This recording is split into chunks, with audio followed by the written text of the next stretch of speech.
All right, mates, welcome back to the channel. Hope everybody's doing well. Friday, another day, morning bite on the water. I'm at ramp 2, okay? Not a real hopscotch by definition because I'm at the second ramp in a second state in the same day. But I had a question that was posed to me over on Facebook. You can check out JL Scott Fishing and Eats on Facebook. Got a message about a mate asked me about what I meant by hopscotching. It's just an expression that some of us old-timers, I'll be 52 next month, okay? I know a lot of people think I'm in my, 40s, but I'll be 52 next month. Just an old expression of basically hitting multiple ramps when you're canoeing or kayaking, or if you're a wade guy and you're just moving down the river without having to stay on the river. And it's an interesting thing because I really think that this weekend on the Susquehanna, where I have come from to come back down, for me to scout some pre-fishing locations for myself personally, had to make the decision last night into this morning to fish in a smallie event in Virginia, because it's Saturday only event with the Southwest Virginia Yackers for smallies. It's a great little local club, especially if you like smallmouth fishing. That's all that counts. And that's pretty much what I fish 90% of the time, if I'm not on the reservoir or if I'm out on the lower Potomac. And it's a one-day tournament, and then the Hobie I didn't get into because the cutoff at the time. And then the MAKBF tournament is concurrent, is that the right word? The same time as Hobie. It's got about 40, I think, as of last night. So hit that up. They're on Tourney X, MAKBF, if you want to fish on the Susquehanna this weekend. That's a 2-day event as well. I can't fish Sunday because I got stuff going down on Sunday. So it really just kind of, it didn't work out for a 2-day event. If it had been a 1-day event, I'd have fished MAKBF for sure. Haven't been up on the Susquehanna 3 times already, pre-fishing. Now, second point. People have asked me about, where's my head at, right? Like in terms of fishing a lot of these areas or tournament fishing or whatever. I try to stay balanced in the content, mates. I try not to do overly spot burning, but at the end of the day, these are public resources, these are rivers, these are ramps that belong to all of us taxpayers, okay? If you got a private lake, private ramp, private whatever, good for you. Do what you want, okay? But on listen, this is our resource for us to take advantage of. I try not to, and very rarely do I publish videos from the water other than educational videos, okay? That don't involve where I'm at, catching fish, all that stuff, out of respect for friends of mine that are tournament anglers. I completely understand the tournament angler mindset. But I have a different mindset. Mine's a content-driven mindset, and mine's an economic development mindset for my community, okay? For my state, and for my region. I want more people to come and fish these fisheries that I am talking about in my content. I want to drive people, get people. What happens to these small towns? If you look at the Susquehanna, Harrisburg's Harrisburg. But you get outside of Harrisburg, it's small town after small town after small town. Upper Potomac. Once you get outside of D.C. and Montgomery County, okay, because like 2 million people live in Montgomery County. You get Upper Potomac, small town, small town, small town, okay? It's Airbnb, Verbo, it's restaurants, it's gas stations, it's diners, it's shops, it's small people that need this economic activity. So go local. I mean, that's where I'm at. So when I talk about the eats, I'm highlighting like local restaurants where I fish if I go to fish. Okay, I got a couple diners I'm going to show. I posted some yesterday at a market. We grabbed some food from a market. Okay, supporting the local people, local baker. Okay, that's what it's about. It's not just about tournament angling. Okay, tournament angling is a very, very small segment of the overall fishing industry. Okay, mates? And a lot of people push back on me about that, whatever. But Hobie has this event this weekend, right? And level-headed people kind of understand this stuff. You have 200 people fishing the Hobie event, okay? That's 200 kayaks. Even if they all owned Hobie kayaks, which they don't, but say they did, that's 200 kayaks. Do you know how many kayaks Hobie sold last year? 98% of the people buying Hobie, buying Old Town, okay, buying these major brands, okay, don't fish tournaments. They're recreational, okay? They're recreational anglers, or they're recreational kayakers or paddlers or canoers, okay? So understand that a lot of the content you find on different contents, it's fishing related, but it's also broader, okay, than just tournament fishing, which I have the utmost respect for. I wish personally that more tournament guys during the week, not tournament day, I mean, gotta be in the right mindset, but during pre-fishing, would just sit in their kayak in the middle of, like today. Like I saw probably 15 to 18 people fishing at a Fort Hunter. What I mean by that is above Fort Hunter or below Fort Hunter towards Rockville, towards the bridge. Maryville's on the right, all the way down to McCormick's Island. Okay, that's what I mean. Or if you go further down, is the 81. Okay. Okay. I don't know if they were Hobie or not. All right. My guess is they probably are pre-fishing for Hobie. Okay.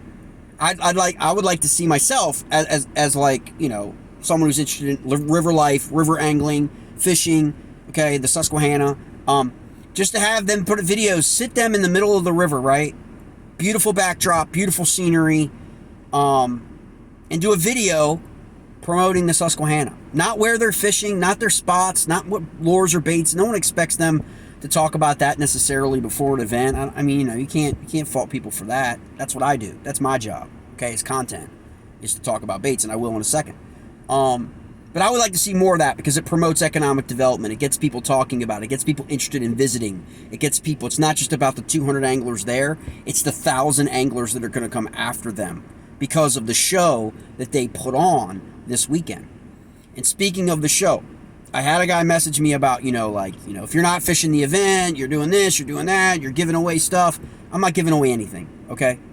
There are far more hammers and experienced anglers in that series than I will ever be, okay? I'm humble, and I know who I am, and I'm fine in my skin, okay? To say that those guys are freaking hammers, okay? They're not who the content's for, okay? I appreciate that a lot of my mates send me messages and they watch it that are competitive anglers, and they give me feedback and they comment or they blow me up for saying too much or not enough or don't talk about that or don't whatever. It's okay. But they understand that my intent is not to hurt or harm them in any way. It's for the broader audience, okay, of fishermen, okay?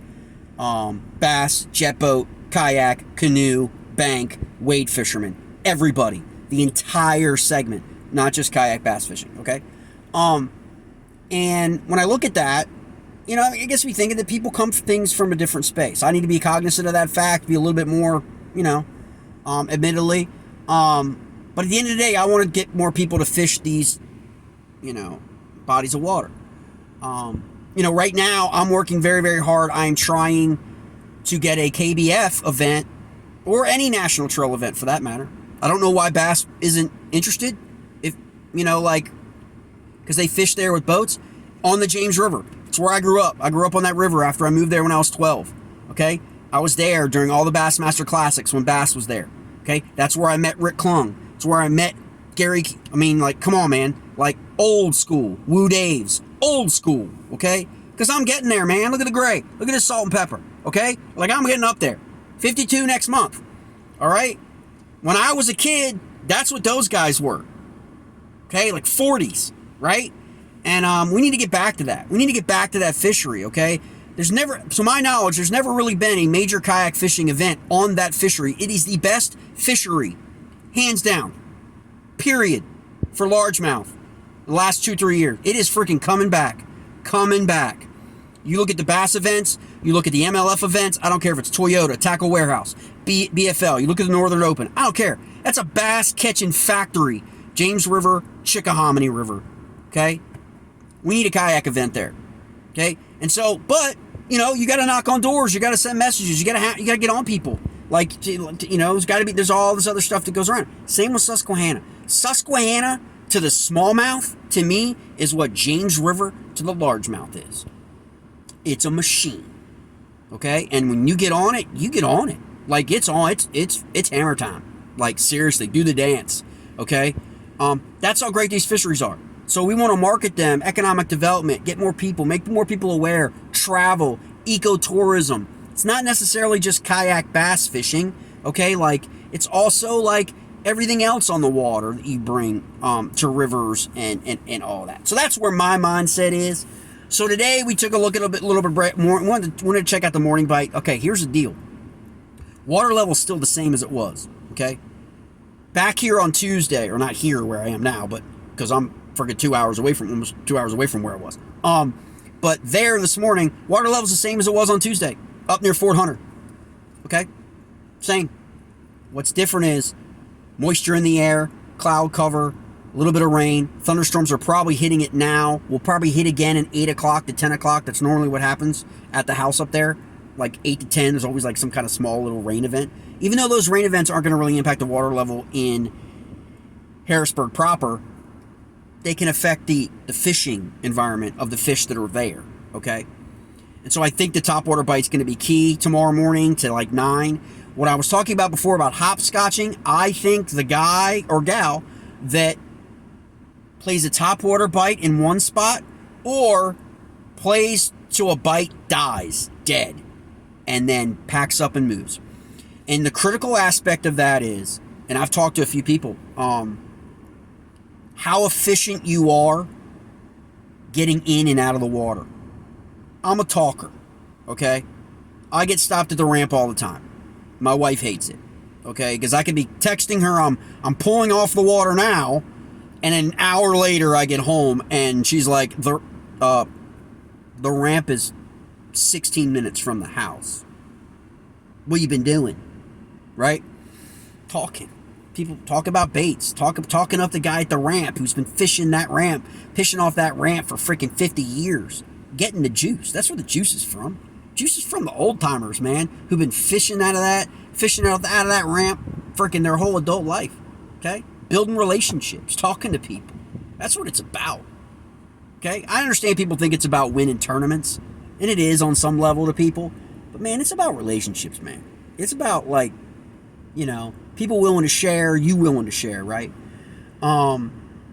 And that's how that is on the river. If you're on the river all the time, people are like awesome on the river, man. And so when you're coming to a town or coming to a place, you know, be a local. Act like a local. I mean, that's what you got to do. And people are more than willing to share stuff. The topwater bite up there, hopscotching. If the bite goes dead, if you can get off the water into your truck, trailer, up and out quickly and efficiently, not stopping and talking because it's tournament day, right? It ain't pre-fishing. It's hammer down time, right? You could be up to another ramp in an hour and a half. So you could get off the water at 9 and be back on the water upriver, further up, an hour, depending on what ramps you're bouncing to and how fast you drive. But you know what I'm saying? That could be an interesting strategy. We've employed that strategy my whole fishing life on the Shenandoah because the stages and the floats are 6 miles and 9 miles long.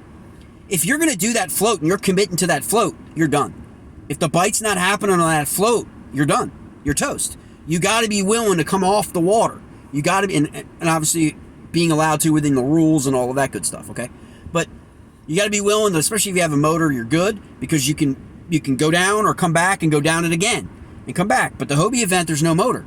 So like for Hobie, you almost have to be a skilled person at reading where you're going to launch from on a river like the Susquehanna or the Shenandoah for MAKBF, which I'm going to be fishing in about 2 weeks. I'll be fishing the next 3 Saturdays straight.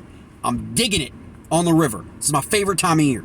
On the river, July, August, lower water levels, fishing for smallies. Can't beat it. Sorry. Except maybe some late fall bites for trout. But anyway, I digress. So, if you can hopscotch off those ramps, you know, you're off the water for a considerable amount of time, but if you're going to be off the water when there's no bite happening, these people are smart. They know if that bite's not happening from 9 to 11, it's going to be dead. It's going to be the dead zone, right? And they hop to another ramp, and they get on the afternoon bite for smallies, right? Or they get on a bigger smallie bite. It doesn't have to be an afternoon bite. It can just be more smallies, okay? You know, rounding out. You've already got your 5. Got your 5, right? Again, that's why I call it best 5 custom tackle, okay? You got your best 5 off the morning bite. Now you're just looking at what? Okay? That's the mentality, and you jump and hopscotch. So you should do that on the Shenandoah all the time. It's an effective strategy.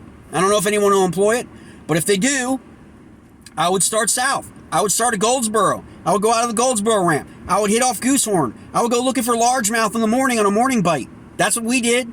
Okay, and so people were like, man, are you like blowing up some of the... No, we're not. Our intention was not today to go out and freaking blow up fish and catch 50, 60, 70 smallmouth, which I'm sure there are people on the river that don't know anything about a Hobie event, that don't know anything about it, that are fishing with guides and fishing with people today because it's a Friday, that are going to do that, but they don't know, okay? I know. I'm not going to do that to people. I'm not going to do that to people I know that are fishing in that event from local clubs that I know. So what we did was we wanted to check out the topwater bite, right? We also wanted to look at some custom baits we got coming out, okay? And partners and people that are going to be part of the B5 Custom Tackle Custom Box monthly subscription, okay? So we want to test these baits out, right? So we started out with a Whopper Plopper, okay? No hooks. Okay? No hooks. Boom. Blows up, blow up, blow up. Okay. Topwater bite, Whopper Plopper, good to go. Change out. Why did we change out? Because our point was to see if they're going to bite the Whopper Plopper, okay? Are they going to bite this? Custom, beautiful bait. Are they going to bite it? Yes, sir. That's why we do what we do when you're a custom bait guy and you're a bait maker. You got to test your baits. You got to throw cereal baits. You got to throw those baits to see, okay, they're biting them. Are they going to bite the custom baits? Okay? And then we get it, but bites, shake it off. We did have a couple hookups, that's I'm not going to lie to you. Okay? They weren't big. They were like 14. But, okay, shake them off, boom, switch up. Next bait. A little bit of drizzle. Darker. First day in about 2 days, 3 days, really. At least that I've noticed, where it's been, right? Look at the color on that baby. Purple and black. A little bit of chartreuse on the bottom. Boom. Okay? Trying things out. Okay? Boom, it worked. Boom, take it off. Next bait. Next bait up, right? And so, one of the things I showed up in a video, if you check the Susquehanna bait video out, that I don't care what it is, I'm just going to be honest. I don't care what the conditions are. I don't care if it's raining. I don't care if it's 95 degrees, bluebird skies. I don't really care on the Susquehanna or the Upper Potomac. I can't stress this enough. That, look at this. This is a hair jig. Very light. But it's also like a Ned rig. Okay? Somebody been doing a lot of thinking. Okay? So this is on the bottom doing this. Okay? Now this soft plastic is a custom pour. It is not Z-Man. Okay? Z-Man has a little bit more. Okay? Z-Man has a little bit more elasticity. I will give them credit for that because of the soft plastic and the plastisol and everything they've got in it, okay? But look at this, man, okay? You want a bread and butter? Want a bread and butter? Want to come to my river and fish? You want to come to Susquehanna and fish? You want to catch 40, 50 smallmouth? You don't care whether they're 8 inches to 16 inches? You don't care? Boom. Right there. Devastator, okay? Simple, man. Old school. Hair jigs. Boom. Most people forget about them during the summer. They're like, oh, I'll do that in the fall. Or, oh, no. Light. Low water conditions. Under 3 feet. Slower rate of fall. Then it hits the bottom. When it hits the bottom, what does it do? It kicks up the composition. Just like a crayfish on the bottom. Kicking up that cloud of mud, right? And look at the color on that. Now, the funny thing is when you custom pour, you can change out everything. Like, okay, how about I go black and blue? How about I go watermelon candy? How about I do what? Change it out. When you pour your own plastics and you work with custom bait makers, or you buy your own plastic, no matter to me. You buy all the Neds off, you buy all the Z-Man off the shelf, you buy all the Guggen baits off the shelf, that's your prerogative, okay? But boom. You can change them out. Change it out. Start with a black jig. Always works. A green pumpkin, copper, gold. Anything gold on the Susquehanna. Anything gold on the Upper Potomac. Okay? Boom. Go white. sometimes, especially the Shenandoah. That's a tip. Go white, okay? So I got a message already this morning. How's the chatterbait bite? Didn't throw the chatterbait, mate. Reason why we didn't throw the chatterbait is we know the chatterbait works, okay? And we didn't want to get into a lot of fish. We were out testing the top water bite and these lures. That's because that's what we do. Plus, we didn't want to catch a boatload of fish today, okay? Leave it for the big boys. Leave it for the big boys, man. I want to see a bag get put up. I want to see 5. I want to see 5 at 90, 93 and a half. That's what I want to see, okay? I want to see 5 smallmouth at 93 and a half inches. Can we do it? Can the Susquehanna do it? I think so. I really do. I think you got people. You got people in that. Put it on and just friggin' hammer time. Hammer down. If the weather comes in, cools things off a little bit, bite could pick up. That could be huge. So, I'm at the second ramp. And man, I just did a video. I'll post it on YouTube Shorts coming in here. Ain't nobody here, bro. Ain't nobody here. Like, it's like ghost town. Freaking 3 o'clock, 2 o'clock, ghost town. So interesting to check it out for tomorrow and see if this could be where I'm starting, or I'm going to be starting a little bit more upriver, as they say. All right, mates.